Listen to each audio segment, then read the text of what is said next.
প্রশাসন থেকে আগাম কোনো নোটিশ নাম দিয়ে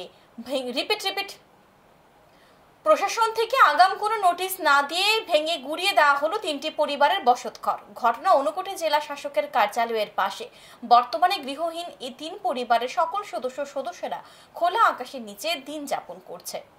প্রশাসনের পক্ষ থেকে কোনো ধরনের আগাম নোটিশ না নিয়ে ঊনকোটি জেলা শাসকের কার্যালয়ের পাশে 3 পরিবারের বাড়িঘর ভেঙে গুড়িয়ে দেওয়া হলো। ফলে 3 দিন ধরে গাছের নিচে বসবাস করছেন 3 পরিবারের 11 জন সদস্যা। ঘটনা কৈলাসহরের গৌরনগর গ্রাম পঞ্চায়েত এলাকায়। ঘটনার বিবরণে জানা যায়, কৈলাসহরের গৌরনগর গ্রাম পঞ্চায়েতের 3 নং ওয়ার্ড এলাকায় ঊনকোটি জেলা শাসকের অফিসের পাশে সরকারি জায়গায় অস্থায়ী ঘর নির্মাণ করে দীর্ঘ 7 থেকে 8 বছর ধরে দিন যাপন করছিল 3টি পরিবার।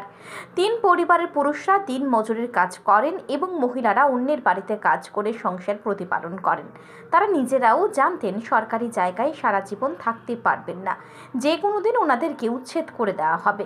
তাই তারা স্থায়ী ঘর নির্মাণ না করে অস্থায়ী ঘর নির্মাণ করে দীর্ঘ 8 বছর ধরে বসবাস করছিলেন। কিন্তু আচমকা 28শে ফেব্রুয়ারি প্রশাসনের পক্ষ থেকে তাদের অস্থায়ী ঘর ভেঙে গুড়িয়ে দেওয়া হলো। ফলে বর্তমানে তারা গৃহহীন হয়ে পড়েছে। গৃহহীন 3 পরিবারের সদস্যরা জানান, প্রশাসন থেকে উচ্ছেদ অভিযান চালিয়ে তাদের সবকিছু নিয়ে যাওয়া হয়েছে। তাদের কাছে বর্তমানে কিছুই নেই, মাথা গোঁজার ঠাঁই পর্যন্ত নেই। পাশাপাশি তারা উচ্ছেদ অভিযানের বিষয়ে বিস্তারিত জানান।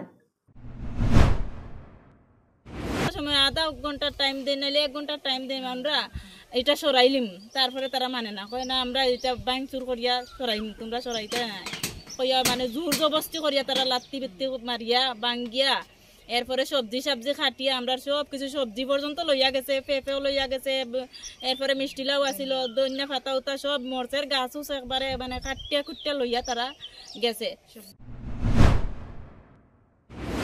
সরকারি জায়গায় কেউ বসবাস করলে সরকার চাইলে উচ্ছেদ করতে পারে, তাতে কারো কোনো আপত্তি নেই। কিন্তু গৃহহীন এই 3টি পরিবারকে আগাম কোনো ধরনের নোটিশ না দিয়ে উচ্ছেদ করার বিষয়টিকে অনেকে অমানবিক বলে দাবি করেছেন।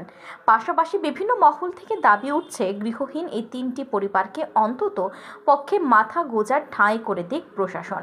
এখন দেখার প্রশাসন কি ব্যবস্থা গ্রহণ করে। Bureau report, news today.